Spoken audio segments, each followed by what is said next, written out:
This morning, should the NHS use gastric band ops to treat those with weight-related diabetes? It may save billions. Where does that leave personal responsibility? Plus, are the police failing runaway children? Do you have a duty to invite your parents to your wedding? And what's the future for hanging baskets? It's the right stuff.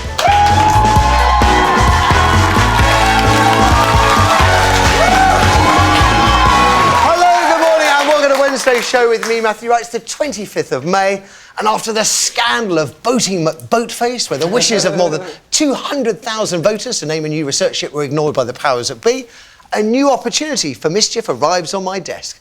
The well-meaning folk at the Devon Wildlife Trust have decided to give you, the public, the power to choose the name of their new mascot. So far, so good. But what if I told you the mascot was a beaver? Recently illegally introduced to our rivers down there. The mind boggles as to the suggestions you may be coming up with. From beavers to bulls, Dr. David down the far end. Good morning to you, sir. Lots of very smart little people in the audience this morning. Very smartly turned out young people. Who are these young people, Emma? Nicholas, what school are you from? Darry Martyr School. OK. How old are you? I'm 11. You're 11. Are you all from the same year? Yeah? We're from year 7, 8, 9 and 10. Fantastic. And what do you expect to learn here today? I'll tell you the answer. Nothing. Yeah! You've come to the right place. Listen, great to meet you all. I hope you're having a wonderful couple of hours. David, by the way, Yes. EU. Well, do you know... Yesterday you were in? Yes, yesterday I had all these compelling arguments for, and we spoke about it, why we should remain part of Europe. Today I read a really extraordinary article by the Adam Smith Institute, which is a very libertarian view of Europe. And on the way here I was like, I'm out. I am voting out of Europe. In yesterday, out today, shaking all about tomorrow. But you know, it's such, and I said this yesterday, it is such a complex issue, essentially. Leaving the EU doesn't necessarily mean you leave the EU trade bloc. It means all sorts of things. The European Court of Human Rights doesn't come into anything that we're voting on. So, in fact, there is so much information and misinformation. I think it's too complicated. We're going to have a proper word about it decide. tomorrow. Are we? Good. In the meantime, our other panellists for the week, Labour MP Dawn Butler. Good morning to you, Dawn. Now, first, Prime Minister's questions today for a few weeks since state opening of Parliament. What's going to be dominating the agenda? Probably the EU. Yeah. May well be dominating. I'm not quite sure what else. I don't know what Jeremy's going on, actually, or what the PM will go on. But I can guarantee you that the Prime Minister will not answer any questions. Well, he'll answer the ones from his own back bench. He won't answer it. He never answers. I mean, it's called Prime Minister's questions. You ask him questions, he doesn't answer. I'm right in thinking, is it, that you get a question and then you can have a secondary. So you'll get things, people asking really bizarre questions like, would the Prime Minister like to agree that the Conservative Party is doing an amazing job running the country? Yeah. And he'll go, yes, I totally agree. So he does answer some questions. Well, no, it's not exactly answering it, is it, Matthew, really? But yeah, Jeremy will get a secondary question. I think he gets 4 or 5, but otherwise, because what we have to put our names into a hat. Yeah. Is it a hat? I reckon it's still a hat, because that's how antiquated Parliament is. A top hat. So yeah, a top hat. Bowler hat. And then they pick out, and if your name gets picked, then you get to answer any question you want. But obviously, on his side, so on the Tory side, they will know what questions to, you know, will you join me in congratulating my football team? You know, that kind of thing, you know. Really important. I can tell you're a big fan. Now, they're talking to big fans. Our special guest this morning, the fabulous Mr. Chesney Hawkes. Welcome back. Good to see you. You too, mate. As well as being a favourite on the University Freshers' Week circuit and a prolific songwriter from his LA home, which is probably the biggest untold story of your success. This year's a special one for the 90s chart topper, as Chesney celebrating 25 years since his first hit, the one and only, went to #1. That has got to be the most depressing anniversary. I know, it makes everyone, every time that comes out, everyone, you know, I get that kind of, thanks for making me feel old. It just seems incredible. Yeah. How are you going to celebrate that? What are you going to do? Nice cup of warm cocoa and I don't know, I've got lots of gigs coming up. I've got a special one in London coming up in July, calling it the 25th anniversary party for the one and only. You should come along, mate. July, I might be around. Perfect. Come play triangle. That brings really bad memories of my infant school, actually, waiting for the triangle, missed the cue. No triangle. Sound that the recorder. I mean, looking at you now, it really is hard to believe, because you don't look like you've changed at all to me in the 25 years. How old were you when you started? Well, when I started, I mean, God, when I first made that film, I was like 17. But when The One and Only came out, I was 19. So, yeah, a wee lad I was. And I'm right in thinking the song The One and Only came to you from Nick Kershaw via your dad, Chip Hawkes from the Yeah, Trump. exactly. So how did that happen then? Well, he had a friend in a publishing company, and Nick was signed to this company. And he had lunch with him. He said, "Hey, check this new Nick Kershaw songs out." And Dad knew I was a massive Nick Kershaw fan. Right. And he brought back this cassette. That's how old it was. I know. Do you know what a cassette is? You ever heard of cassettes? Do you? Do you know what a cassette is? No. Blank. So sad. Yeah. Tell the young people what cassettes are. A cassette is back in the olden days. Well, before cassettes there was vinyl. You know what vinyls are, right? Big, They're coming back into fashion. So then came cassettes, and there were little things like this with tape in it. Oh no, just blank. They've glazed over. They've glazed over. Anyway, so my dad brought this cassette, and it had a bunch of Nick songs on it, and one of them was The One and Only. I've still got that cassette, and I had a little asterisk by The One and Only. And kind of one of the main reasons I wanted to do it is because I wanted to meet Nick, because I was a big fan. Yeah. So nobody else wanted to do the song in the whole project. I've always wanted to ask. Except for my dad. Why didn't he do the song? Or did he do the song? It's just you have to ask him. I mean, right, getting back on. Yeah, exactly. Okay. In the meantime, let's remind ourselves of how good it sounded. Have a look at this.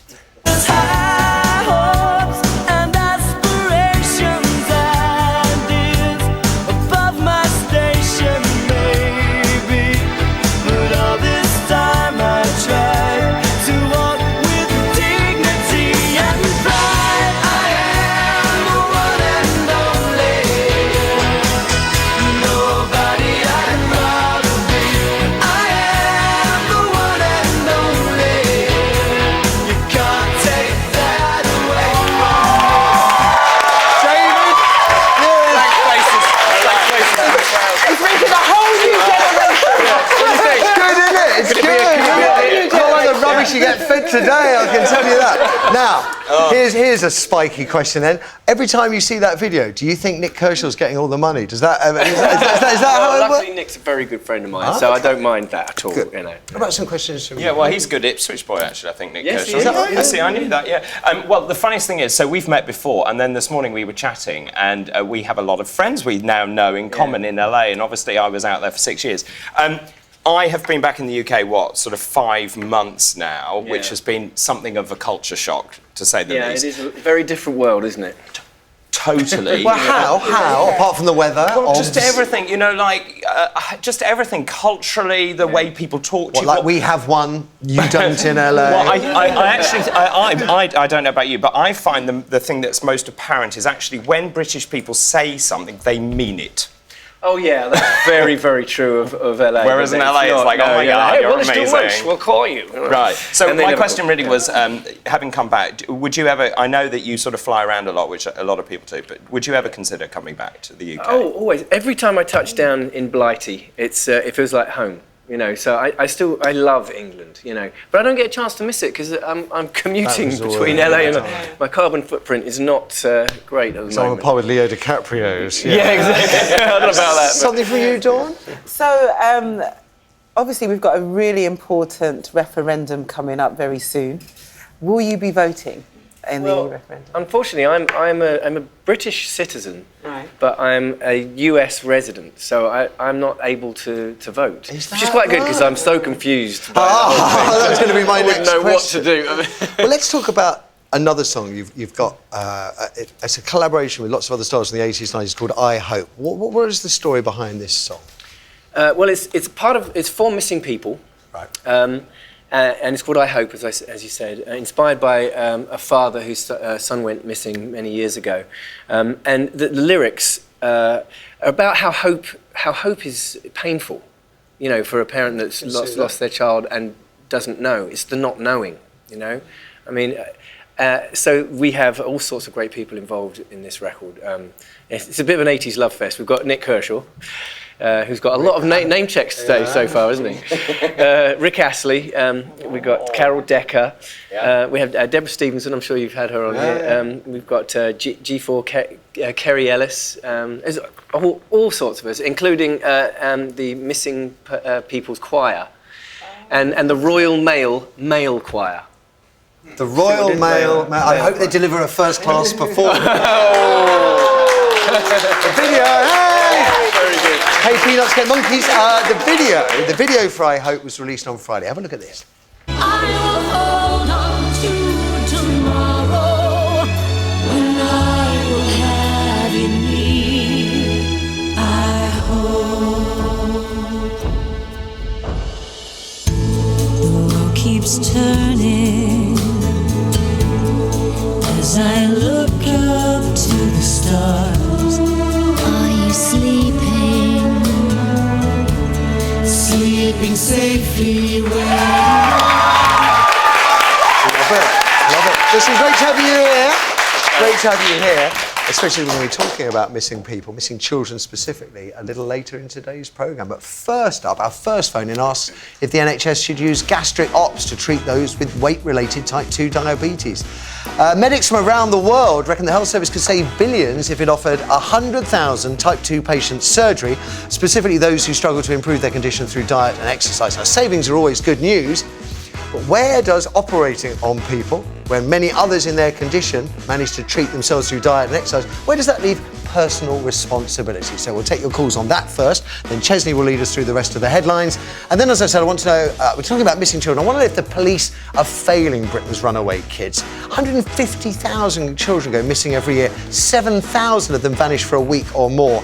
Now, a major police watchdog has slated the way police treat runaways.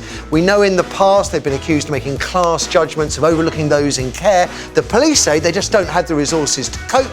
Is that a fair comment?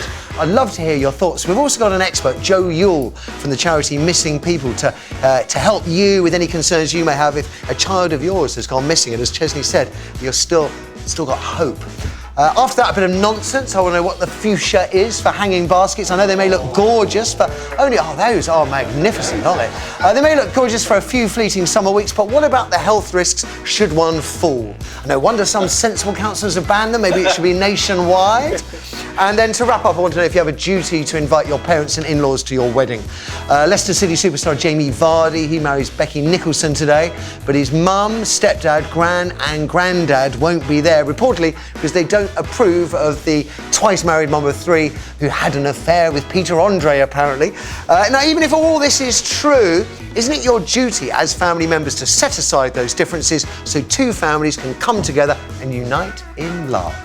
Now, Storm's not with us this morning. She's up in Glasgow at the Scottish Royal Television Society Awards. She's up for one for one of her BBC shows. So here's the lovely Resi with all the numbers for you instead. Good morning, Resi. Good morning, Matthew, and good morning to you at home. If you'd like to get involved in the show today, the number to dial is 0207 173 5555. Calls cost 10p from a BT landline. Other networks and mobiles may vary. You can email us to wrightstuff@channel5.com, or you can text us. Start your message with TWS. Send it to 86611. Text costs 25p plus your standard network charge. Not all texts will be shown on screen, and of course you can tweet us at 5Wrightstuff. Nice one, Resi. After the break, as I said, though, we're asking if the NHS should use gastric ops, gastric bands, sleeves, to treat those with weight-related diabetes. 0207 173 5555, the number you need. It's the Panel's Thoughts next. What percentage of people with type 2 diabetes who receive gastric surgery see their condition improve after 5 years? Is it 95, 50 or 15%? Find out what percentage of people with type 2 diabetes who receive gastric surgery see their condition improve after 5 years. The answer is 50%.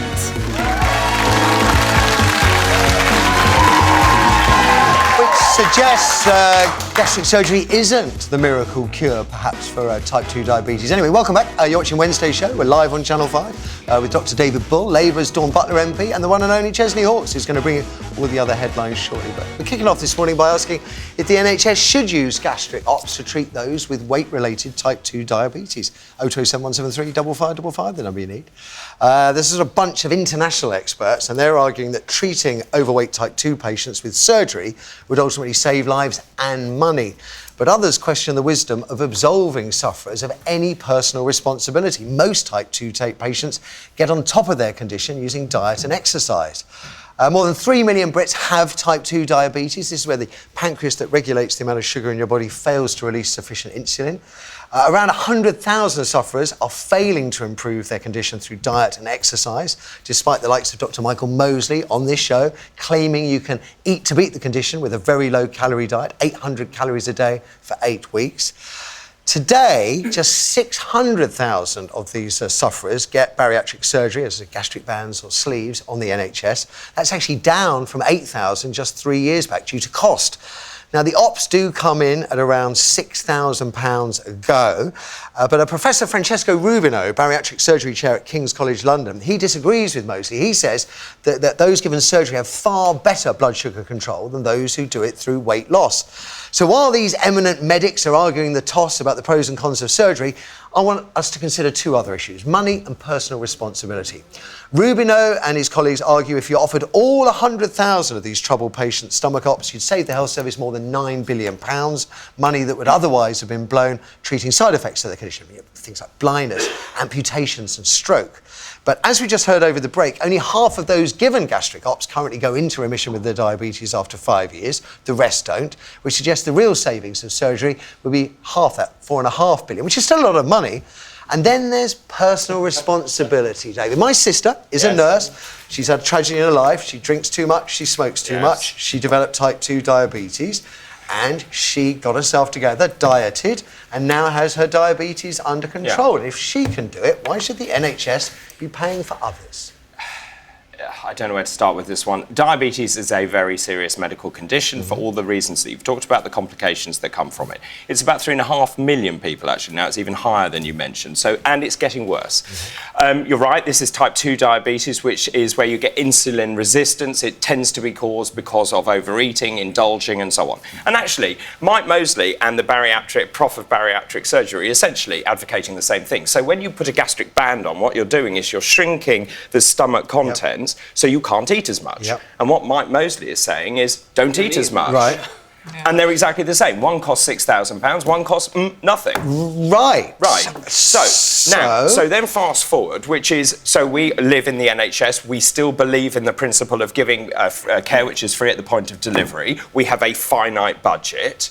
I would argue that if we go down those numbers, we're talking at increasing our budget by £3 to £5 million. £3 to £5 million, which is a huge sum of money, which really could be better spent elsewhere. So I'm a tough love person. I don't think he's right. I think Mike Mosley's right. Diet, not operation. I think you have to take responsibility. Why should we pick up the pieces of everyone who overindulges? Because there are people that won't diet for whatever reason, and those people are going to cost the health service billions of pounds. Better to give them operations. But you see, I think this is what I keep going on about, is that this is a partnership between the patient and the doctor. And at the moment, because there's no value attributed to the NHS, it's always there to pick you up. Well, that's not how it's going to work under my rule. Well, because I think the thing is, as you grow up, as all these smaller people are growing up, you know, we have a responsibility to say, if you look after yourselves and if you actually look after your body, I will work with you and we can make you healthier together. I would like to see patient-held records. I'd like to see all sorts of things being brought in, because there is a responsibility from the individual as well as from the clinician. OK. And then there's money again, Dawn. That if I look at it on paper and I think, well, even if only half, if we offered the 100,000 patients in the worst condition, gastric ops, and only half of them went into remission after 5 years, would still have saved the health service over £4 billion.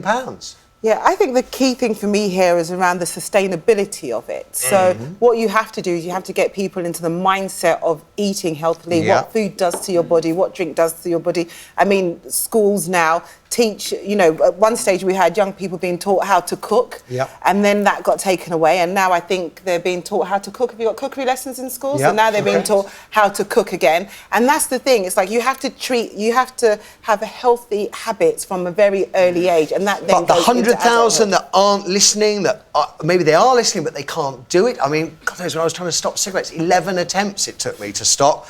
Now, if people are struggling with food in the same way, is surgery perhaps the answer?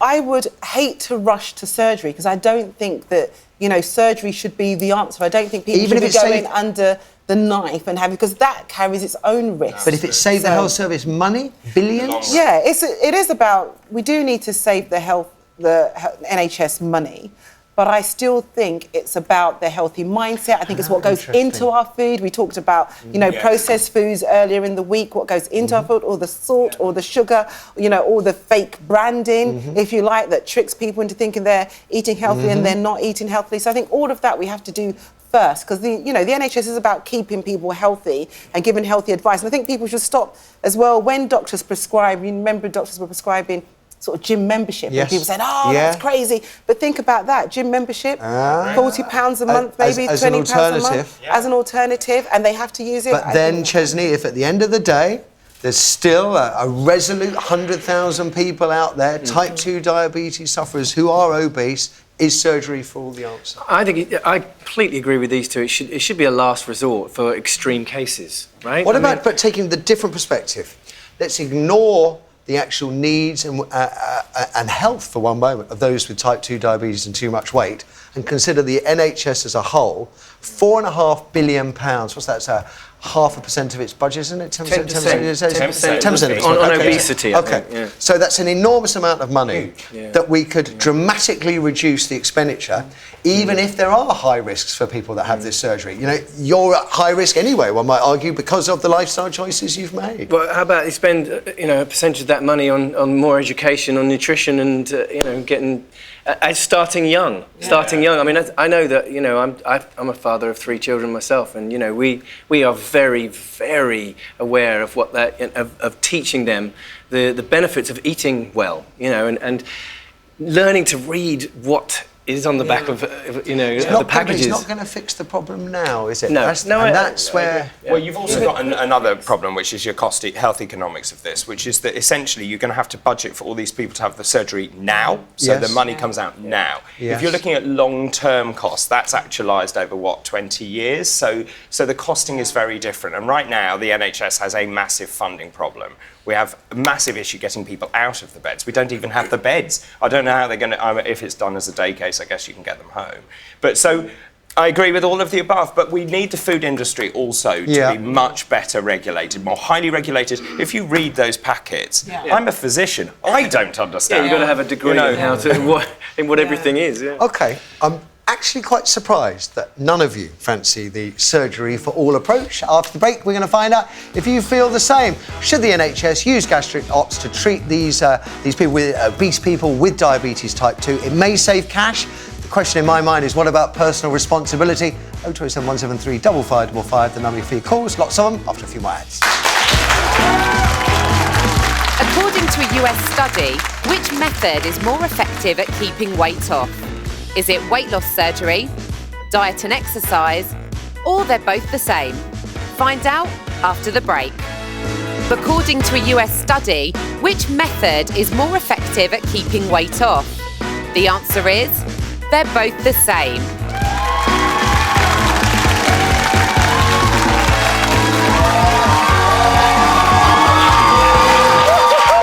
Welcome back. What a lovely audience. Welcome back to Wednesday's show with Dr. David Ball, Dawn Butler MP and Chesney Hawkes. He's going to bring all the other headlines shortly, including the 150,000 parents visited by social workers in the wake of the Baby P scandal. And I love this story. The Christian football match marred by brawling fans. I'm sure afterwards they all forgave each other, so let's not worry. Right now, they're asking if the NHS should use gastric ops to treat those with weight-related type 2 diabetes. 027 173 5555, the number you need. More than 3 million Brits have type 2, of which 100,000 are failing to improve their condition through diet and exercise. This is despite experts such as Dr. Michael Mosley claiming you can eat your way out of the condition with a very low-calorie diet. Other medics argue treating overweight type 2 patients with surgery will ultimately save more lives and more money. Despite current NHS figures suggesting that only half of those who go under the knife ultimately getting on top of their condition. The NHS would still save more than £4 billion with a surgery for all approach, but what about personal responsibility? Well, the panel, they weren't having any of it. David said he favours a tough love approach. He says that the NHS has a finite budget and we shouldn't be spending that money on operations for people who ought to be taking responsibility for their health. That's pretty hardcore. Dawn felt likewise. The surgery option isn't a sustainable one. We need to change people's mindset around food and exercise so they can lose the weight and keep it off and deal with their diabetes that way. And Chesney agrees with both of them. He felt surgery should really only be for the most extreme cases. He feels the money could be better spent educating our kids about healthy eating. There we go. So what about people at home, Resi? What are they saying? We have Emily on line 3. Morning, Emily. Morning. So surgery for 100,000 of our most chronic, needy cases of type 2 diabetes. What do you say?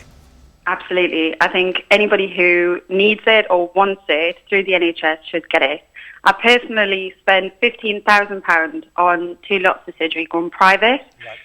And it's money well spent. I've got the life that I want. I have no health issues. And I think that should be rolled out for anybody else who wants it. I don't think people really appreciate that weight issues are a real mental health issue. Yes. And we're quite happy to roll out any amount of counselling that's available, but we suddenly shy away and say, oh no, you should just do a diet. If you go on a diet, you'll be absolutely fine. Sorry, Emily, you said you had 2 weight loss surgeries.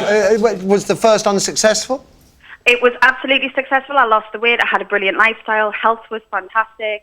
But unfortunately, I went into hospital with an unrelated condition, and a doctor who didn't know anything about the surgery that I'd had, actually, I had a band fitted, and he broke the band while I was in. Right, so the NHS didn't fit it. I had to pay £10,000, and I changed to a gastric bypass. Emily, I'll go to I was going to just ask you, Emily, why did you opt to pay for it, and did the NHS not provide the funding, or did you talk to your GP about it? I'm just intrigued why you went down a private route.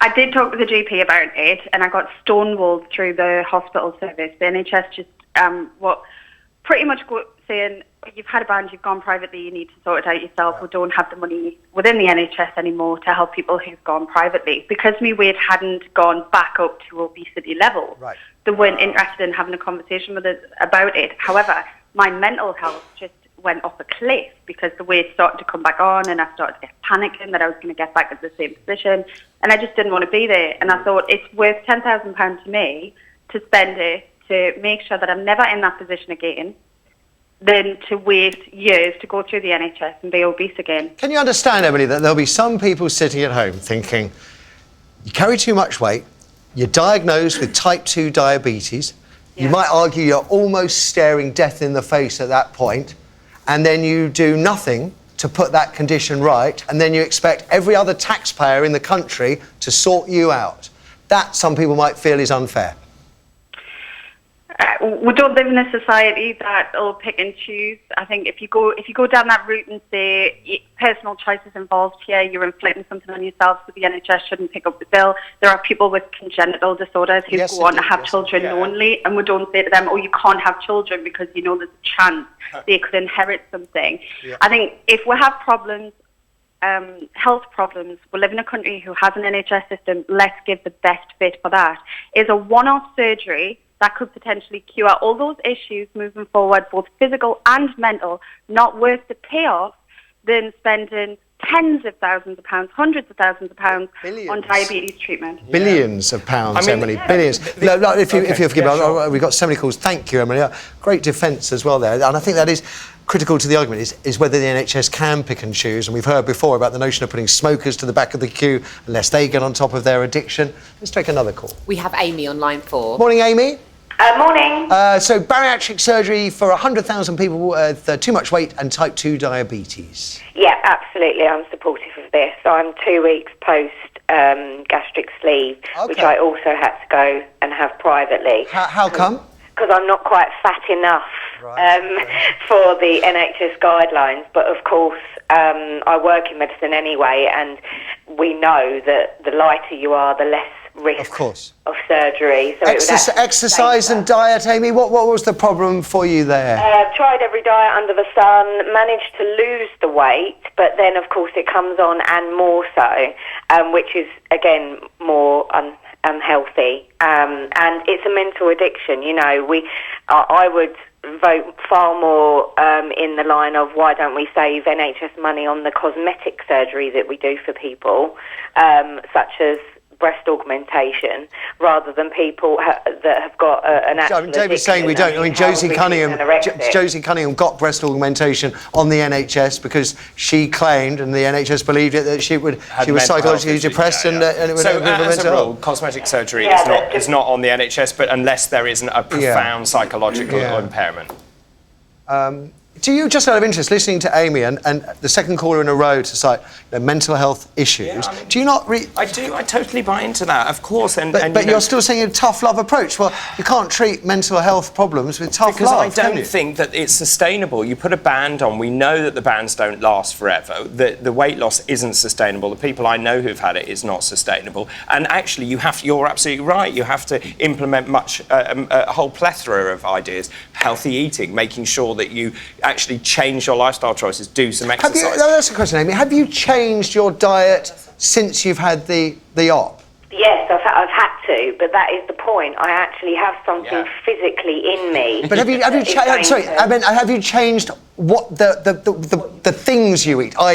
Did you used to eat cake, but now you eat carrots? I mean, well, currently I'm still on a liquid diet the size of a ramekin dish, so I'll let you know in 6 months' time. Do you know what, Amy? I would really love to hear, because there does seem to be, I mean, you've got this eminent surgeon saying, you know, it really will cure all, and then you've got others saying 50-50. It would be lovely to hear from you again, Amy. Thank you for the call. Tricky one. I have to say, and I'm very mindful of the fact, if we go down this route, you start thinking about, if you do start saying people can't have these ops, then we'll start doing it to smokers and so on. Interesting. After the break, it's Chesney with all the other headlines for you, including talk of a booze ban for England and Wales fans at their first Euro 2016 clash, and Tony Blair's brilliant solution to the threat of Daesh terrorism. Find out more in 4. According to today's Daily Mail, free nursery places for 3-year-olds have been found to have what effect on children's education? They do better at school, they do worse at school, or there's no effect at all? Find out after the break.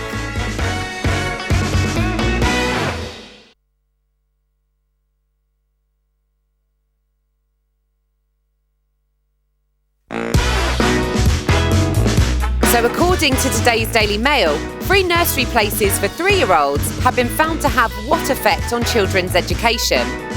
The answer is, there's no effect at all.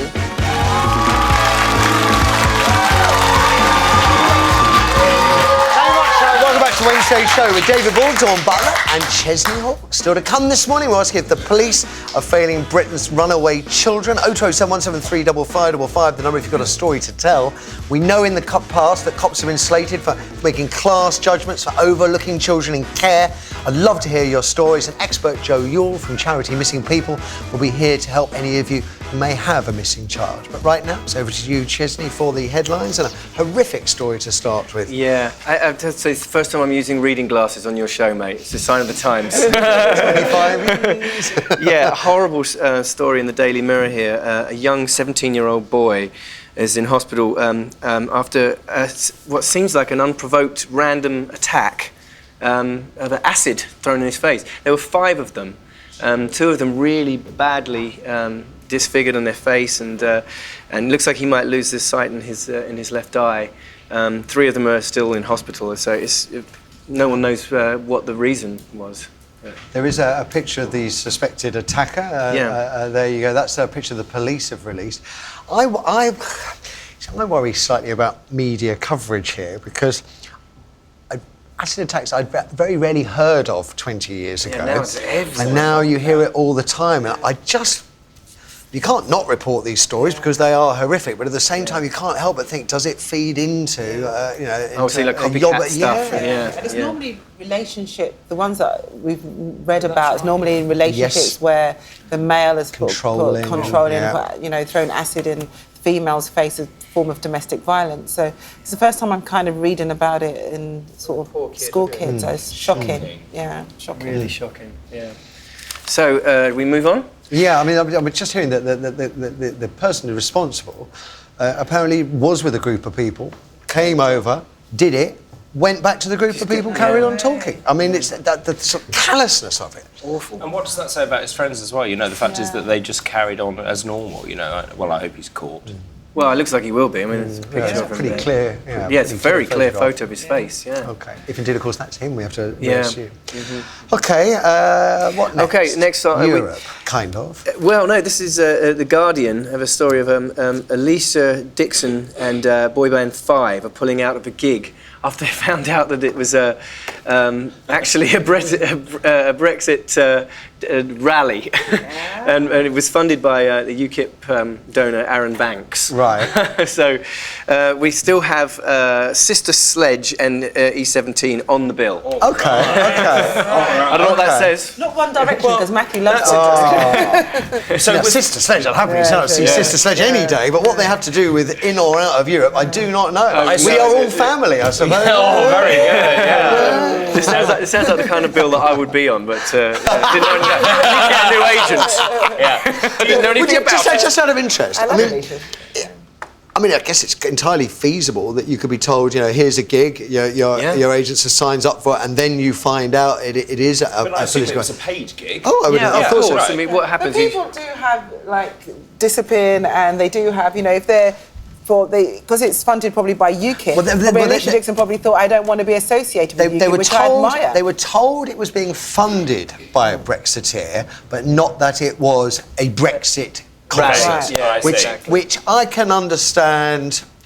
Both the confusion and the reluctance of those celebrities to turn up. So I was going to ask you, Chesney, if you take a booking, do you do the booking? I mean, there's a lot of people that may have bought tickets that are going to be very disappointed. Yeah, no, that's very, very true. It's a difficult one, really, because, you know, for me, this has never happened to me, by the way, you know, and I am definitely one for, if I've taken a booking, I will stick by it. I'm quite, you know, but this, I think I would have to have definite think about, you know. So you might walk away. Yeah, especially if other acts have pulled out as well, because I'm thinking, well, you know, it's not billed as to me for what it actually is. So you know, I think there would be a discussion. I have a lot of respect for the artists for doing that. Yeah, there's a lot of there's definitely growing criticism of both the in and out campaigns, that they are failing to engage with younger people who one might consider are the ones that are going to have to live with the consequences of our decision on June the 23rd for a lot longer than the rest of us on this table. So, very true. Very true. Interesting. Okay, very sad. Bert Kwok, the actor who played Kato opposite Peter Sellers in the Pink Panther movies, has died at age 85. I actually met him once. Did you? Yeah, we did. Do you remember Banzai? Yeah, TV Banzai! Yeah.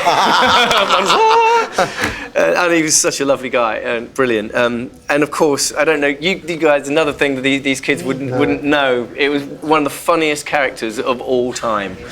So, yeah. Should we reenact it? Hiding in covers. He used to hide behind a door when Inspector Clouseau came home, and he would just kind of like jump out, and they crash through walls and smash over to things. keep Inspector Clouseau on his toes, even at home. Even at home. So brilliant, yeah. So rest in peace, Bert Kwok. Amazing. Okay, so this is an interesting one. We have there was a Christian football tournament, and at some point during the proceedings, somebody headbutted somebody. So there was a big brawl. There's always one, isn't there? There's always one. There's always one.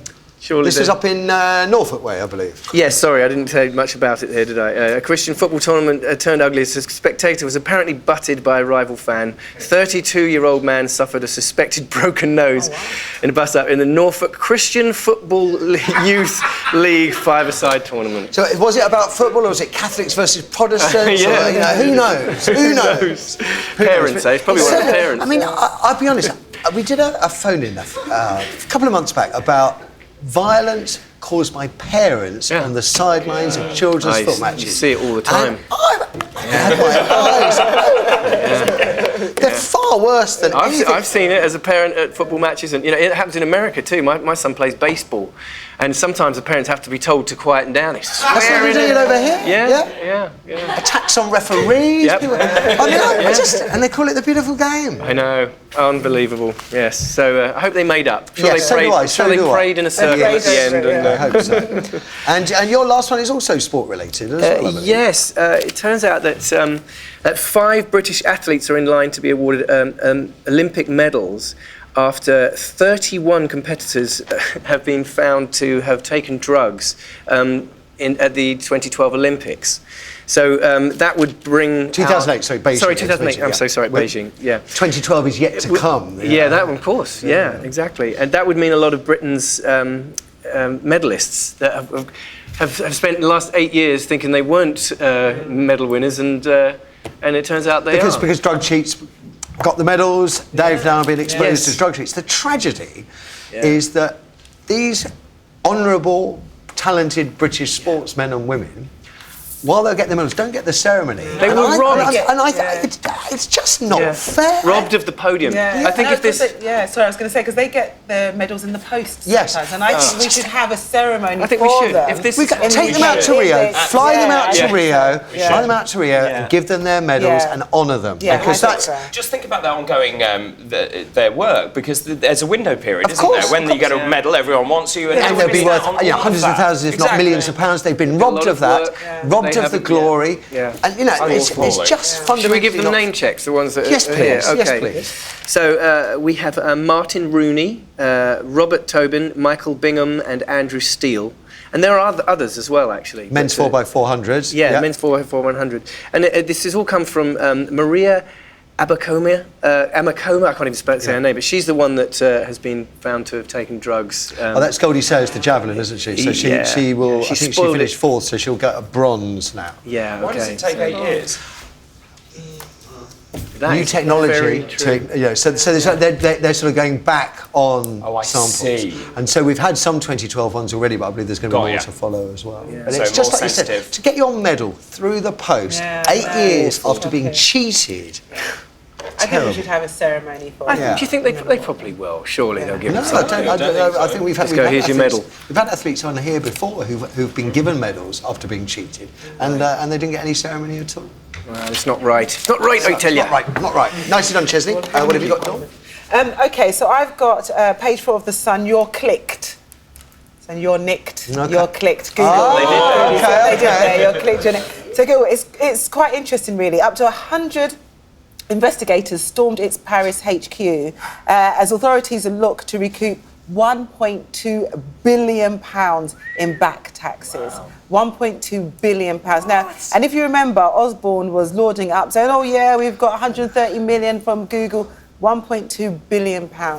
The Paris authorities. Well, that's what they're after. It's not to say they're going to get it, but what the interesting is they raided the offices to get the paperwork to have a look. Whereas over here, we go around and have meetings in Google and shake their hands, say, "Well, a lovely new building you're making," and no one searches for anything. 130 million, which is nothing to Google, absolutely nothing. Do you think we should have raided the Google offices over here? I mean, it is a very big step to send the police into a major international corporation. Absolutely. Well, I think that we should have worked with Paris because we're part of the EU. And we could have all done it together, and then they could have got the £1.2 billion, and then each country could have had a fair share. Like it. Of course, Google would say, I'm sure, that they've paid all the tax they need to in the United Kingdom in accordance with UK tax law. Which is true, but some of it is kind of, you know, what you can get away with. That's where you get your clever accountants. But they've been very clear, Google. They said, if you don't like the way we pay tax, change the law. Absolutely, and that is true. Yeah, that's a law that we haven't changed. Absolutely, yeah. That's what it does need to be changed. It needs to be tightened. The loopholes need to be tightened. That's the thing. There are loopholes where if you have clever accountants, you can. Everyone thinks it's wrong. everyone who hasn't got that much money thinks the loopholes should be closed. We've talked about it for years. The loopholes haven't been closed. Why aren't your colleagues doing anything about it? Why not? I mean, we're going after people on benefits, dragging them to court and prosecuting them over a few £100. And then you've got companies that could be avoiding billions and you don't do anything. So why not? My word. You've learned young, haven't you?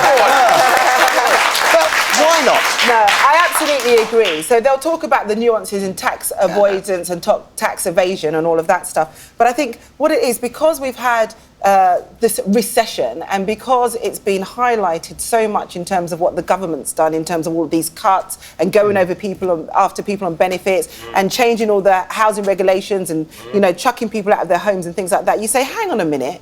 You know, you're picking on all these people who don't deserve it, and yet still you have these big corporations getting away with all this tax. But so now we have to look at the law. It's a necessity. But when's it going to happen? How much longer do we have to talk about it? I'm on my way to PMQs right now. And you're going to ask the Prime Minister why not? No, but it's Osborne today, isn't it? And he's responsible. Yes, he is. Well, let me tell you why it does. In my opinion, why it doesn't happen. Go on. And it's not when Labour was in, it should have happened, and there was some movement towards cutting down on all the tax avoidance. But when the Tories are in, being completely political, it's their mates. It's where they get their money from. It's where the so then there's the wider democratic question for me is, if most people don't have the money to warrant tax avoidance or evasion, doing something which clamps down on that, you would have thought would be enormously popular because most people would be in favour. So who runs the country? The majority of the people who vote, whose voices are being ignored, or this tiny elite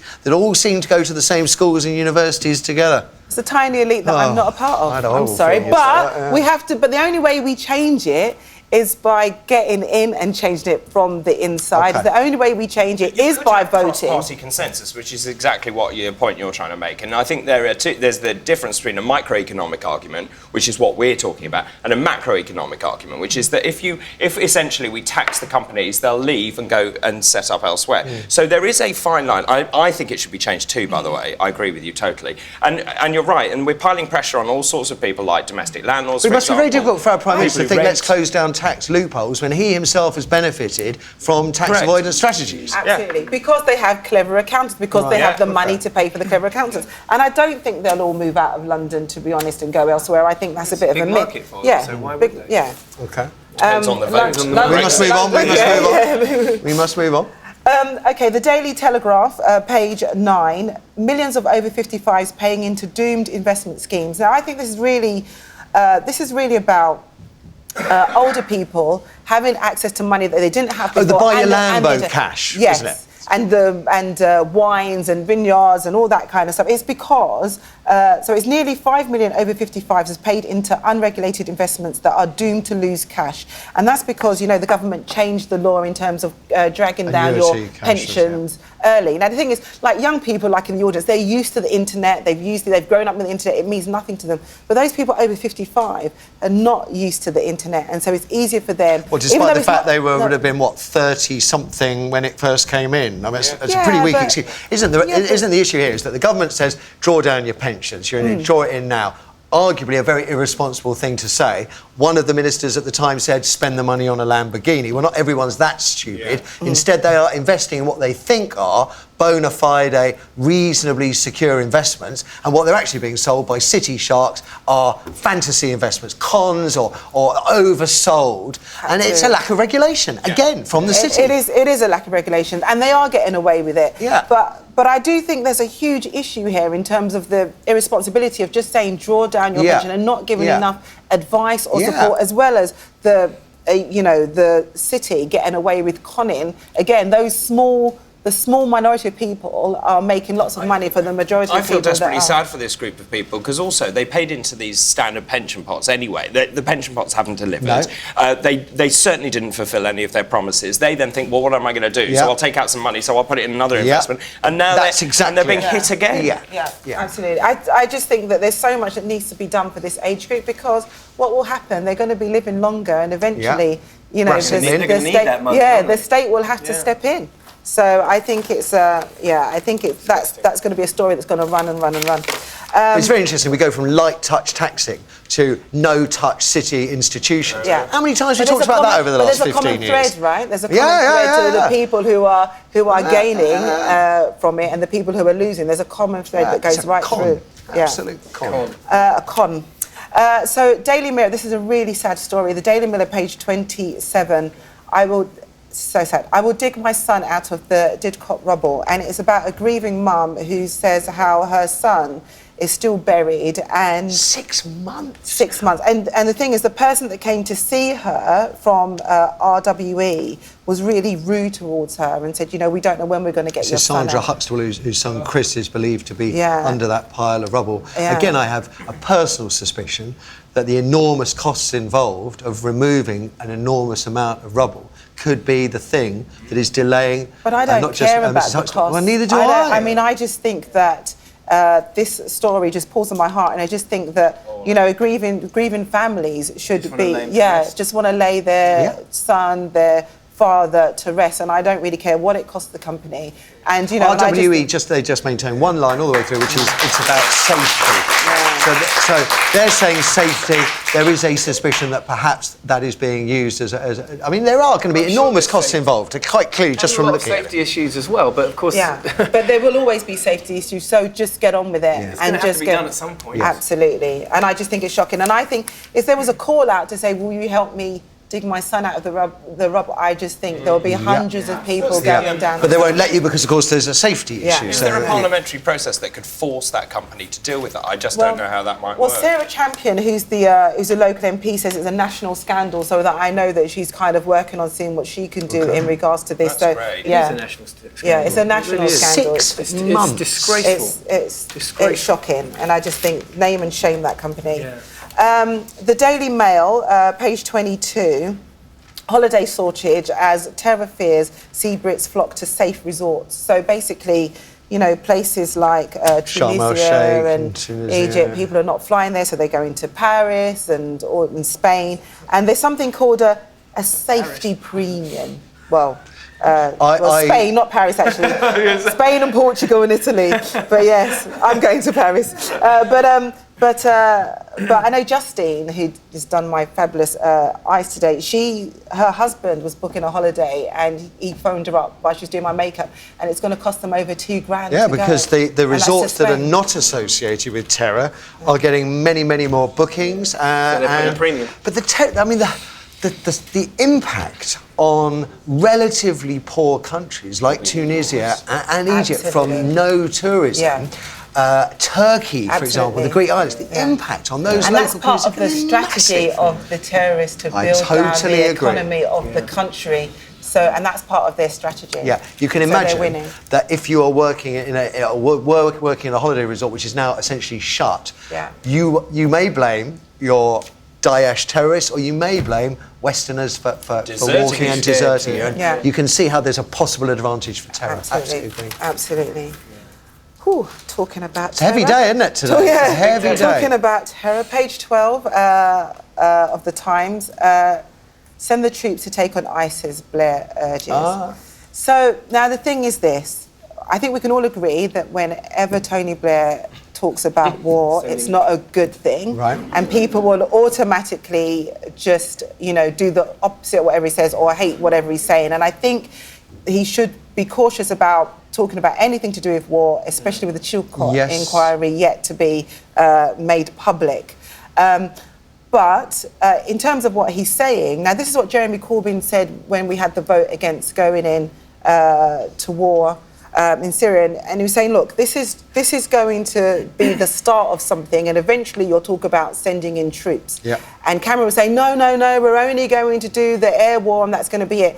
And you know that's not going to be the case. And we have to learn lessons from going into war. And I think going into war specifically with no exit strategy. No exit strategy. And what Blair has said is, so when he was doing this speech, he said, so he admitted that he was not fully aware of the consequences of toppling Saddam for sure. We underestimated profoundly the forces that were at work in the region that will take advantage of the change once you topple the regime. Yeah, but of course, hang on a minute, we didn't go into topple regime, did we? He told us we're going in to find weapons of mass destruction.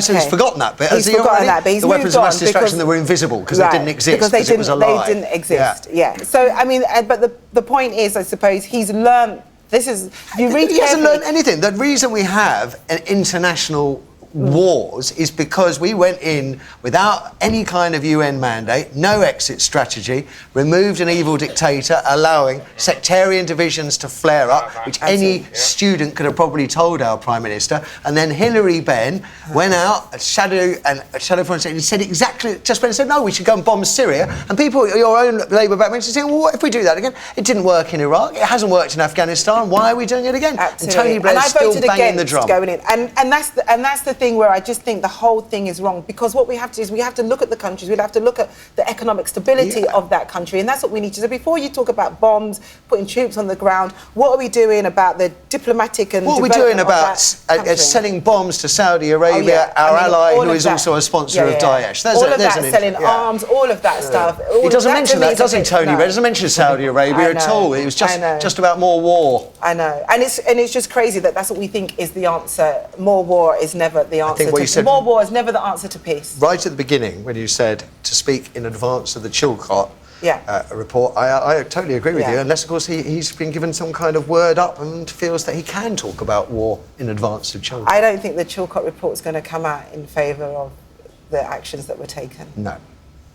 OK. And that's it. David, what have you got for us? This is page 19 of the Daily Mail. There's been a lot of talk about the fact that we feel we live in a police society, that we're being watched. In London, it's amazing how many cameras there are. You know, you only have to look around. We don't have that in LA, do we? We do not have that in LA, and they wouldn't have it either. The fundamental rights of freedom. They're absolutely ballistic. Well, apparently, we are right, because spy cameras are taking 34 million pictures of drivers every single day. 34 million. That's nearly every driver. Everyone on the roads, isn't it? Automatic number plate recognition systems, which are fitted to police vehicles, which essentially track all the vehicles on all the roads, and essentially they are combining them to get. But David, if you've done nothing wrong, you've got nothing to fear. Well, I might counter that argument by saying, why are they spying on us? That would be the counter argument. But interestingly, of course, there is no mandate for this. You know, if we'd had a vote and said, do you want police surveillance on all vehicles on the road, and we'd all voted yes, well, that's fine. But we haven't. But actually, a lot of stuff this government's doing, there's been no mandate for it, but that's something else. Government. But isn't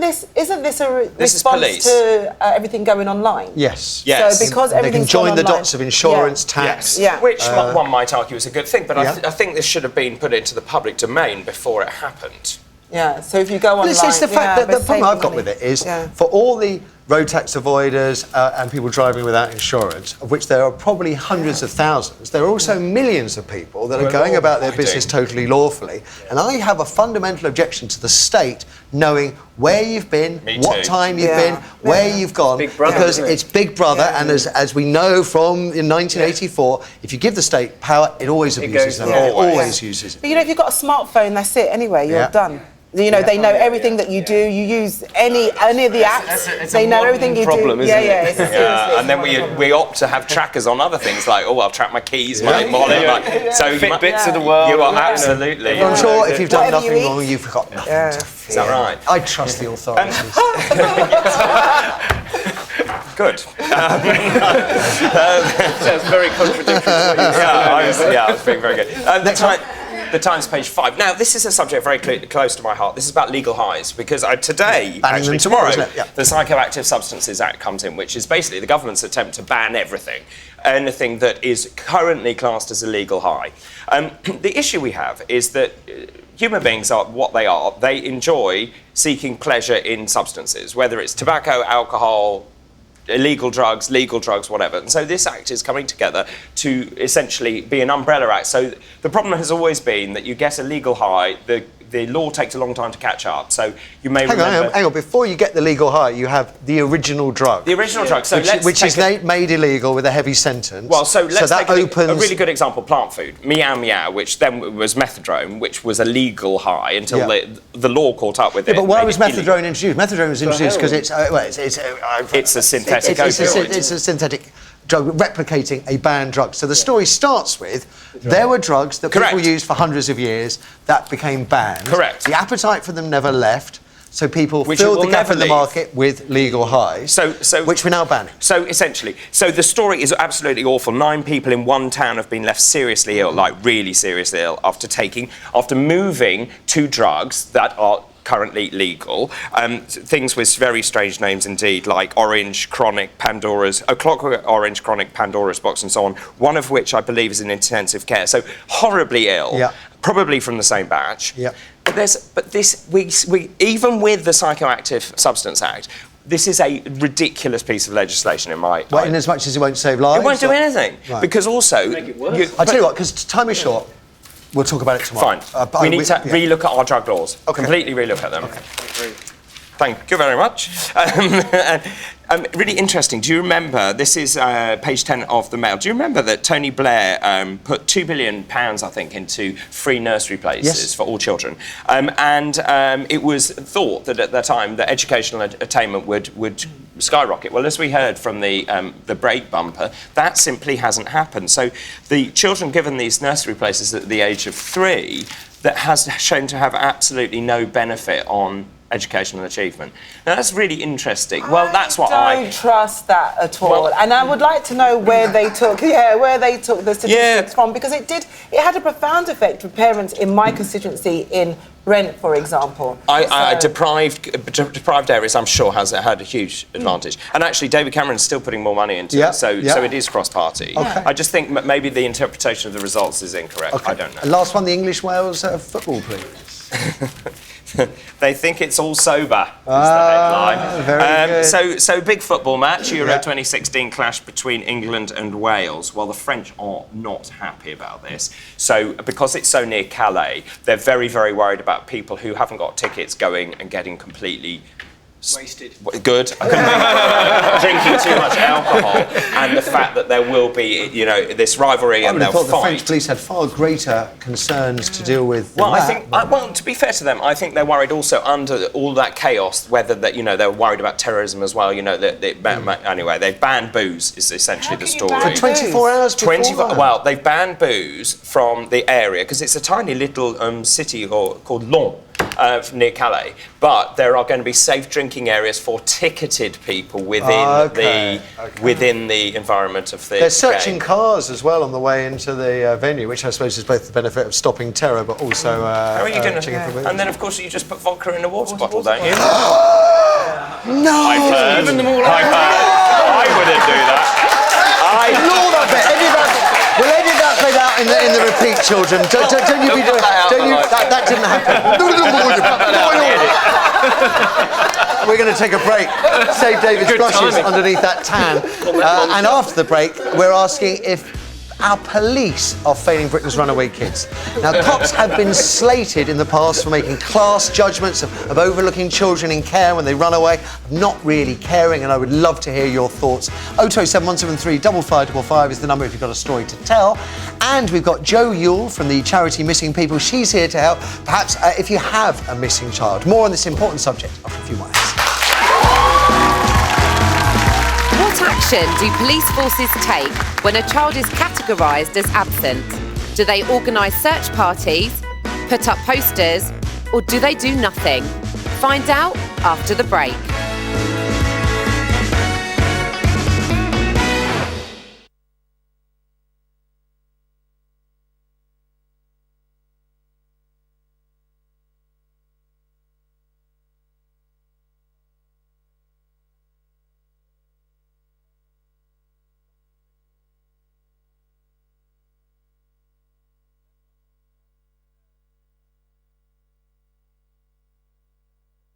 Take when a child is categorised as absent? The answer is they do nothing.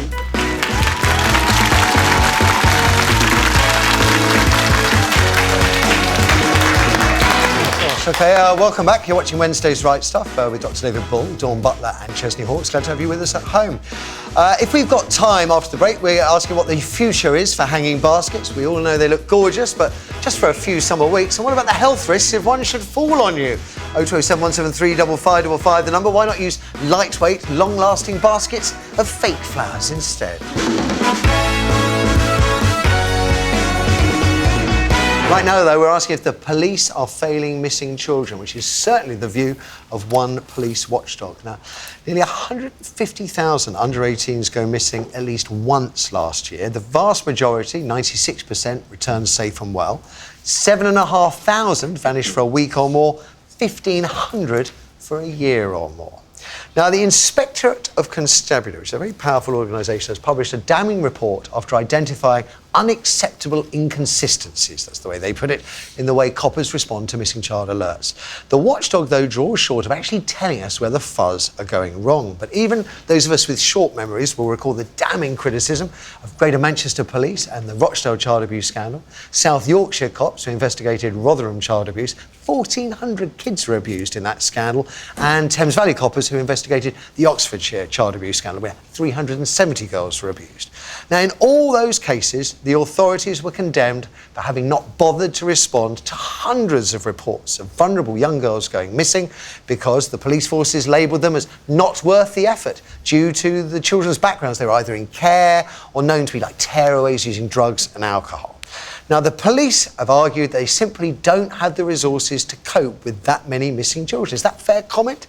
I'm not sure I buy it completely, because a university study 2 years back found half of our police have never read national guidelines on how to deal with missing kids. That is not an issue of being overwhelmed by numbers, that's an issue of sitting on your backside. Now, the Inspectorate of Constabulary, they reckon the system could benefit from the police and social services working more closely in identifying children at high risk of running away and working at preventing them from do so. But then again, to be fair to the police and social services, with resources stretched so thinly, is this something they can afford? Well, joining us this morning, we have Joel Ewell from the charity Missing People. Are the police failing missing children, Joe? Well, we know, because we work with every police force up and down this country, that lots of police are out there doing a fantastic job helping find children who go missing. Now, this is an onerous task for them. 160,000 incidents of children going missing every year. That's a phenomenal number of children. And the good news, as you've noticed, is that a lot of those children are back safe, and that's the good news story. Does that, though, feed into a police mindset? Oh, a child's gone missing, they'll be back tomorrow. However, the report, as you say, has highlighted that there are inconsistencies, and sadly there are children also that are being let down, and that seems to happen where police aren't correctly recognising the flags of concern of children who are in need of protection, where there are real risks that they're facing, so they may miss those vital signs, those vital indicators that child is at risk. Is it resources? Are they stretched resource-wise? Is that, or are they not reading guidelines? We know that the way that someone looks at a child that's missing, a teenager that's missing, is absolutely important. And if we have empathy and compassion, like many police do, and understand that these are children, whatever age they are, under 18, still children, still in need of protection, then that affects their behaviour, and then they do good work and they put the right resources in place. You're being very nice about the police officers that are doing well. What about the ones that aren't, though? I mean, the excuse is we don't have the money. Is that a valid excuse when half haven't read national guidelines? If the police, however, look at children and say, this child's streetwise, they've been missing lots of time before, they always came back okay, we think that's going to be okay, let's not make this a high-risk situation, that is when children are being let down and those risks aren't being picked up properly, and that is inexcusable, and we have to do something about that. These children face very dark times, and this is life-affecting stuff. Long after they've come back from being missing, we're letting them down, and we can't let that continue. Dave. I mean, I know as a physician there are a lot of reasons why children disappear. They run away. Being a teenager is a very trying time at the best of times. Do you think part of the problem is that the police are prejudging each case? Or I don't personally hope that they're not being lazy, but do you think it's just another thing on their caseload, that probably there isn't a dedicated officer looking for missing children? Where do you think the problem lies? So we would advocate definitely for police forces, and many forces do have a dedicated team responsible for missing children, because this is high volume work and high risk work as well. It seems to be that when a child is behaving in a certain way and are labelled in a certain way and are looked at being streetwise and that they're wasting police time, and in some situations children feeling that they're being criminalised for being missing. Sometimes we know at the charity it's really hard for children to say what's going on, to vocalise it. Think back to your 15-year-old self, how hard it is to articulate what's happening in your life and to reach out for help. And if your behaviour is not encouraging that, then it's easy to miss. But that's not acceptable. We need police to have the right focus and understand that children need our protection. We're living in a civil society, and this is how we respond to children. They need protection. Dawn? Yeah, I mean, I so agree that children need our protection. But, I mean, the police in Rochdale, Rotherham, Oxfordshire, they failed missing children. And is that because, as you're saying, they just judged them by their past record of running away? I mean, how about the rest of the country? What are the police like in the rest of the country? So the report that we've talked about before identified great practice and then identified areas of inconsistency and problems. When police understand that there are problems, that child sexual exploitation, that children being in gangs, that the children are victims of crime, of organised crime, are in a very dark place, when police throw a spotlight on that, when we understand what's going on, then we see it. To hear certain people say, well, we don't think there's a problem in our area, that's not good enough, because if you look hard enough and you listen hard enough to children, they will eventually be able to tell you.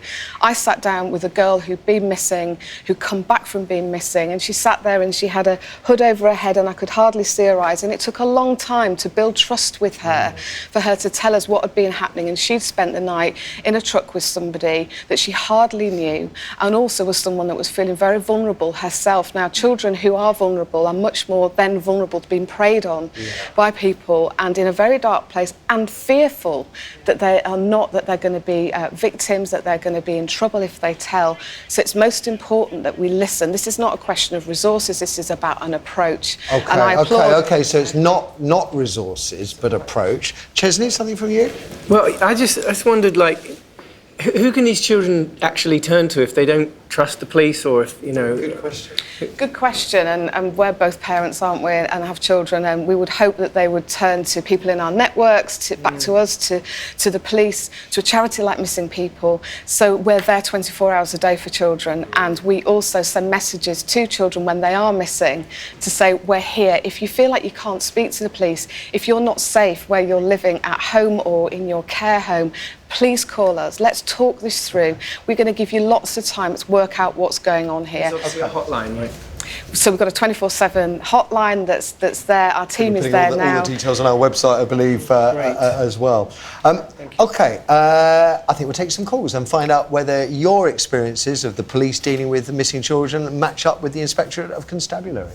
We have Karen on line 1. Morning, Karen. Good morning. Good morning. So, are the police failing missing children?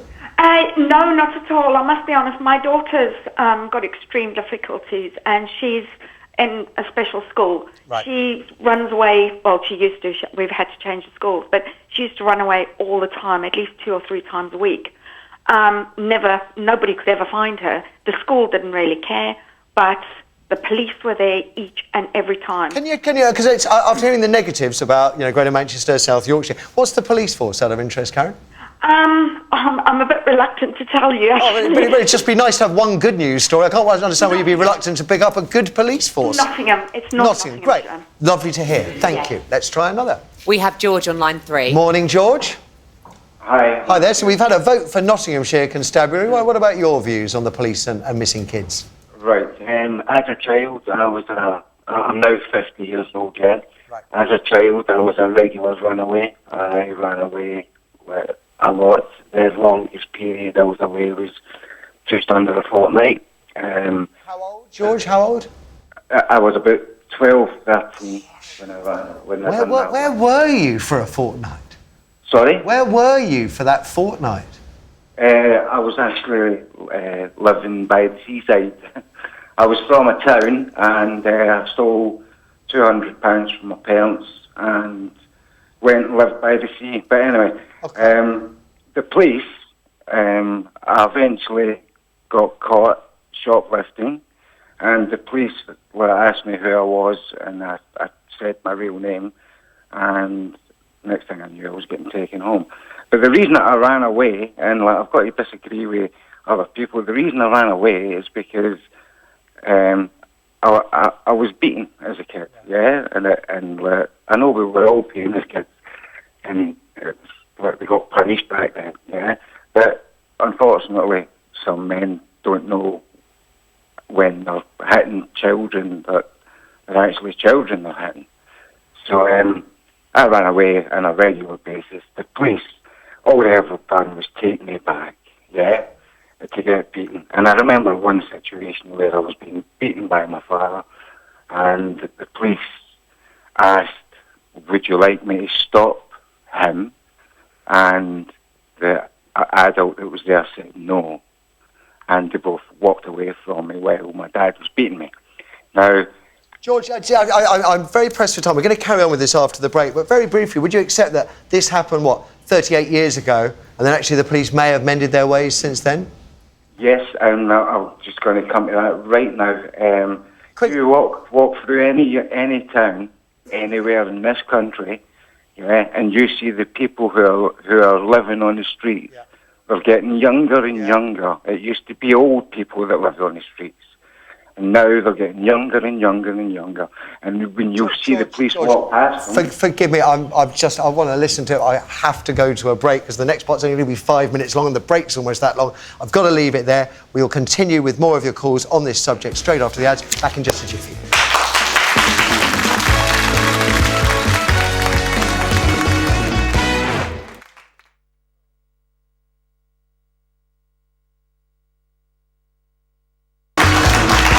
Thank you very much indeed, and welcome back to a Wednesday show with David, Dawn and Chesney Hawkes. Still to come this morning, I wonder if you have a duty to invite your parents and your in-laws to your wedding.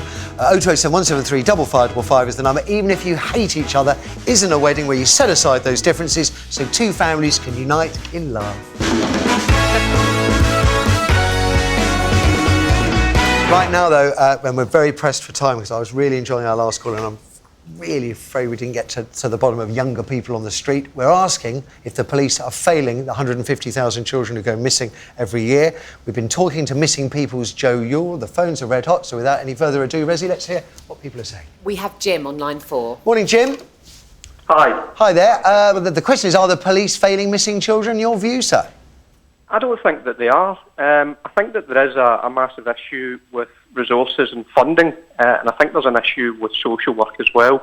I've been a police officer for almost 7 years in Scotland, and we've got a very firm way of dealing with missing persons. There's basically, when the missing person comes in, if they're vulnerable, i.e. underage, then they're treated as a high-risk missed person. So in every on that case, kind of occasion, we would be out looking for them, 2 officers every shift out, looking for these children until they're found. Once they're found, we do a debrief with the kids, find out what if they want to speak to us, and then we take it from there. But our issue is, for example, with a female that had been missing on approximately 60 occasions over the course of a year, who was living in a children's unit. So that's 2 officers for 24, 48, 72 hours looking for this child, to bring them back to the children's unit, for them just to be released back out again, do what they like. And when we spoke to social work and told them about draining the resources looking for this child, who was obviously vulnerable and needed help, we were told that there wasn't funding for them to go to secure accommodation, and there was no legislation for them to be kept within the children's unit. I didn't know that. I didn't know there was no legal power. What about this university report that suggests half of police officers haven't actually read national guidelines on missing children? Well, I think your problem there is policing in general. Every week you come in and there's another standard operating procedure that's been changed or an update to legislation. There's low numbers. There's very few police officers out in the street. When are you going to get time to sit and read through a 3,000, 4,000, 5,000 page document when, somebody's screaming at you down the radio, or there's reform that you have to read that's a legal change? Not every police officer has the time to sit and read this, and I take your point that there are some police officers who might have a bit of downtime who can go in and read this, but to be honest, in that downtime, you're probably looking at doing your paperwork, making sure your productions are right for going to work. I'll tell you what, Jim, hearing you describe that female and the number of times she's run away, I think in many ways that gives us all a real insight into how difficult and frustrating it must be for the police. Really appreciate your time, Jim. Let's have one more. We have James on line. Morning, James. Yeah, hi Matthew. How are you? What would you like to... I'm very well, thank you. So what would you like to tell us? Well, basically, I'm going through a bit of an issue at the moment with my nephew. I'm looking after my nephew at the moment, and he's actually run away from home. Right. And I'd like to say the police are doing everything they can. Which police force for you? Lewisham. Okay. Oh, so the Metropolitan, okay. Yeah, Metropolitan, sorry, yeah. And they're doing what they can, you know what I mean? So, if anything, they don't have enough power at the end of the day. So, and I just want to say, if Jay's listening, my nephew's listening, you know, Jay, just come home. How old is he? He's 13. 13. 13. And just had, you know, a situation, he just got mixed up in the wrong crowd, and he just, you know, went AWOL at the moment, so... But I just want to thank the police. The police don't have enough power, and they're doing what they can, so... I must admit, I am getting that message, James. Just going back to you, Joe, I mean, I find it quite difficult to reconcile. On the one hand, you've got South Yorkshire, Greater Manchester, Thames Valley, and these damning indictments of the way they failed child abuse. And I'm hearing some amazing stories of dedication. Actually, going to be on the... I'm now more confused than when I started. I think we've got a sort of tale of two stories, really. There's different sides to this, and as I kicked off, we speak to police, we work with police every day at the charity Missing People, and some of them have the most fantastic response, go the extra mile every day. What about the social worker aspect? Police can't do this on their own, and that's why our charity's here, and that's why we work closely with the police and with social care and with the charity, appealing for children and getting the information in. Now, we know it's really important that when a child goes missing and they come back, that the response then is good, and we look at what's happened. So when this 13-year-old comes back, and please let him, if he's watching this, call through to our 24/7 helpline today, and we'll help him. When they come back, what's happened? It's a big day for you today, isn't it? Because it is Missing Persons Day. It's International Missing Children's Day today. The charity's doing a big tweet where we send out an appeal for a missing child every 30 minutes. We've already got Simon Cowell tweeting for us today. We've already got Lorraine Kelly. I'm sure you will be later, Matthew. Yeah, for sure. And everyone here. There's a part of me which quite likes Simon Cowell to disappear, but there we go. We can't have everything we want. Joe Yule, thank you so much for giving up your time this morning. A really important conversation, and I quite enjoy it when I'm starting off by telling you the Inspectorate of Constabulary says one thing, and at the end of it I come away with a slightly different view, so all credit to you. Worth saying as well, if anything's affected you this morning, follow the links on our website and you'll find more expert help. Last phone of the day, just a few seconds away, and it's just a simple question. Do you have a duty to invite your parents and in-laws to your wedding, even if you all hate each other's guts? 0207 173 5555, the number for your stories. Aren't weddings the place to settle your differences and unite two families as one? Look to the future. Your calls after one last quick break. Which of the Spice Girls didn't invite her in-laws to her wedding last year? Was it Ginger, Baby, or Scary? Find out after this short break.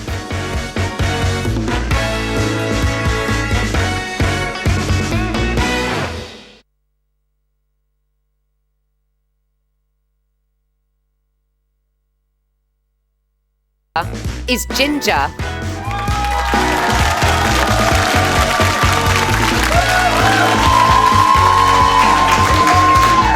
That's right, the artist formerly known as Geri Halliwell. Her in-laws weren't present last May when she wed F1 boss Christian Horner. Apparently it's a family feud erupted after Christian's parents took issue. It's nothing to do with Geri, took issue with the way he ended his previous relationship. Welcome back. Last bit of this morning's show where David, Dawn, Chesney and you at home are going to tell us if there's anything wrong with leaving your parents or your in-laws off your wedding invitation list, or should you invite them no matter how badly you may get along.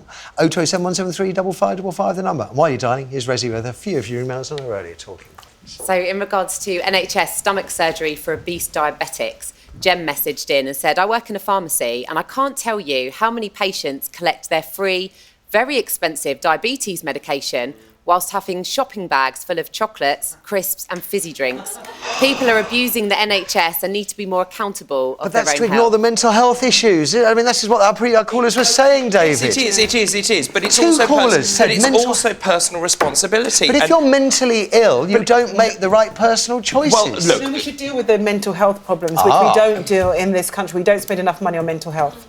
Yes, and also you need to have a joined-up approach where you've got psychologists involved, because also as you get fatter, you have lower self-esteem, so therefore you eat more, because therefore you're depressed, and so on. Yes, well, depression. Yes, mental illness. yes, I So agree with it's all just of the that I'm very mindful that lots of people, including myself, said, what if someone doesn't take care? But if they're not taking care of them because they are mentally unwell, then they're worthy of extra care. That's where intervention with a gastric band, for example, might just work, because you can reset it. And then you... Do you see what I mean? OK, without spending even more time on this, if you are told, if you are obese and you develop type 2 diabetes, one might argue that any person who was not mentally unwell would immediately be inspired to get fit and healthy because they're facing death in the face. Therefore, can we not deduce that all of those, the 100,000 that don't get on top of their weight, are all mentally unwell? No, you can't, because it's far more complex than that. And no, absolutely not. And those staring death in the face don't necessarily do anything about it. They think, well, I might as well not bother. Same with smokers, right? Yeah, it's exactly the same. You have... But that's an addiction. That's an addiction. So is food. So is food. It's sugar, isn't it? Yeah, so is chocolate. OK, I tried, Resi, I tried. Then Sharon messaged in and said the relationship between obese people and food is too complex to assume surgery will fix it. There are many reasons for overeating. Sometimes it's education, sometimes it's psychological. For example, if a person is an emotional eater, surgery won't fix the psychological issues and the person will still overeat. Yes. So moving on to the last one, this is from Louise. Louise messaged in and said, diabetes runs in my family. I was obese and unhealthy. It took my GP 2 years to refer me for surgery, then a further 18 months to prove I was willing to change my eating habits. I got my gastric bypass op in September 2014 and I've lost 8 stone. I'm healthy, I exercise regularly, I run, I swim, I cycle. I now work full-time as well as look after my 3 children. I see a happy, healthy future, whereas before I just existed. Nice positive one to end on. I absolutely agree, Rosie. Fantastic. Thank you very much for that. There's a general audience who's not here at the moment, and he was telling me yesterday about his amazing weight loss story, and again, making the leap from depressed and both depressed to start the eating problem, then it just makes it worse, and coming out the other side. And they are wonderful tales. Good stuff. Let's see how we do with our final phone-in then. Do you have a duty to invite your parents and your in-laws to your wedding, even if you all hate each other? Aren't weddings supposed to be the place where you park your differences and see 2 families become one? Leicester City star striker Jamie Vardy, as you probably heard, is going to marry Becky Nicholson in Cheshire later today. But Vardy's mum, Lisa, stepdad, Phil, and grandparents Gerald and Mavis won't be there. According to the Daily Mail, it has something to do with the most brazen waggle. Something to do with the fact that she's already been married twice, had 3 kids by 3 dads, and enjoyed a fling with Peter Andre. And for that, she's damned in print. Vardy and Nicholson have wisely refused to comment, but stepdad Phil said of the family rift, it's been going on ever since she came on the scene. I don't have anything directly to do with my son anymore, which is a heartbreaking thing to read. While 2/3 of Brits say their nuptials wouldn't have been the same without their respective parents being there, plenty of others disagreed. A growing number of couples jet abroad to get hitched so that they can avoid inviting family that may have rows. While it's not in the vows of marriage itself, you'll often find vicars in Christian sermons will refer to the marriage being the union of families of coming together. The institution of marriage, they reckon it's been around 4,500 years, and it may have less to do with love than money, because, of course, historically, the formulation of marriage is it's a contract which binds 2 families together. Dowries, property, chattels, and all of that. Royal families across Europe used marriages to unite warring nations. One of the most famous examples is probably Catherine Aragon, a princess of Spain. She married Henry VIII in his attempt to unite England with arch-enemy Spain.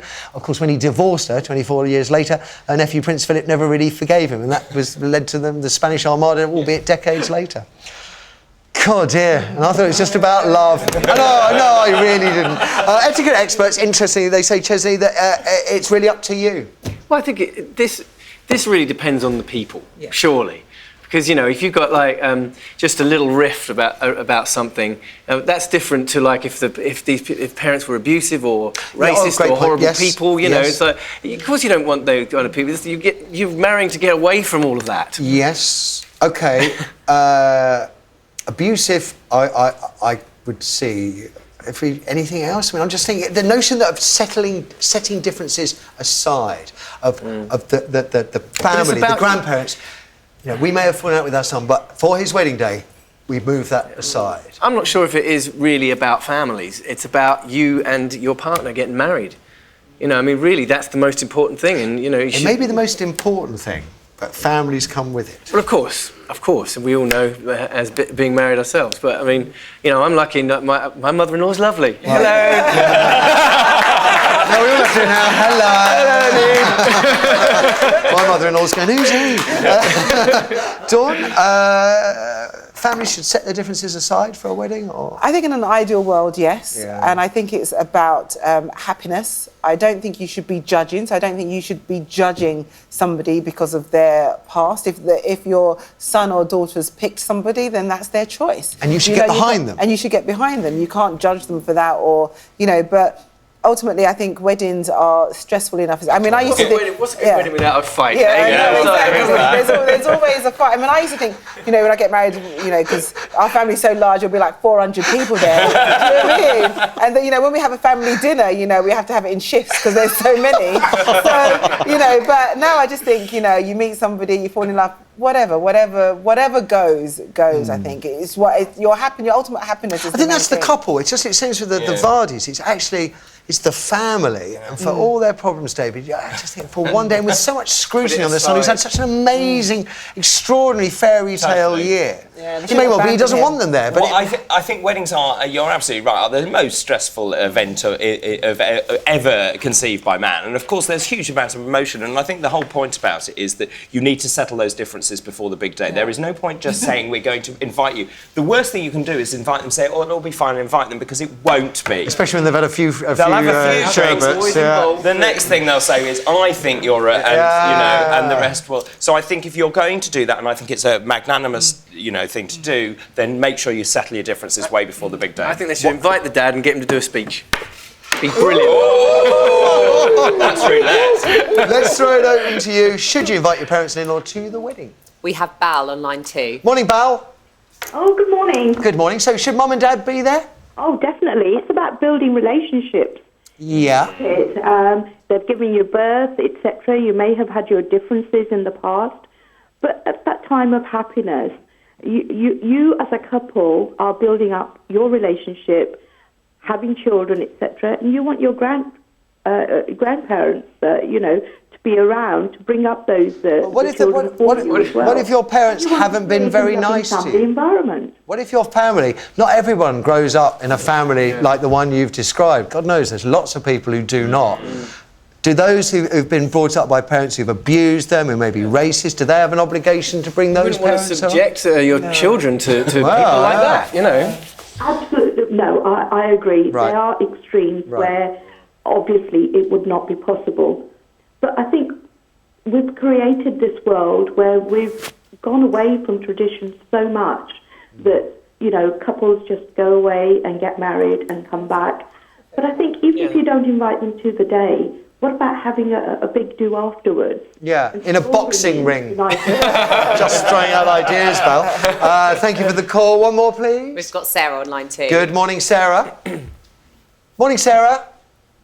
Oh, has she gone for a wedding? I think that's a good point about tradition, though. We seem to lose a lot of tradition along the way. Yeah, but sometimes that's good, isn't it? Because otherwise, you might get married and you might have to obey your husband, which is what women have had to do for hundreds of years. That's a tradition. Yeah, but that never works then.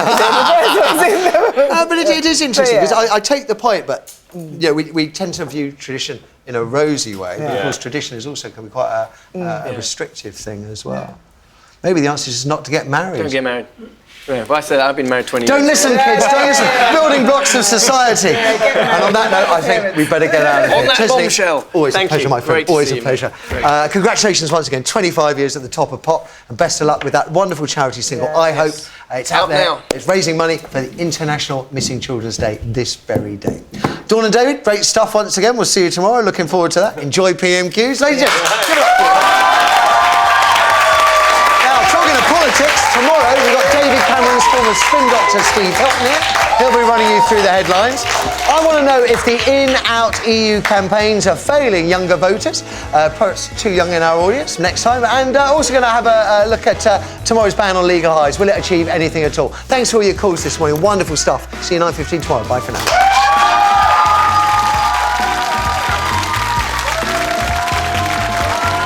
Do you want to be part of the Wright staff? Well, if you've got something to shout about, why not join our live studio audience? Call us now on 0207 173 5555 or tweet us at 5Wright Stuff.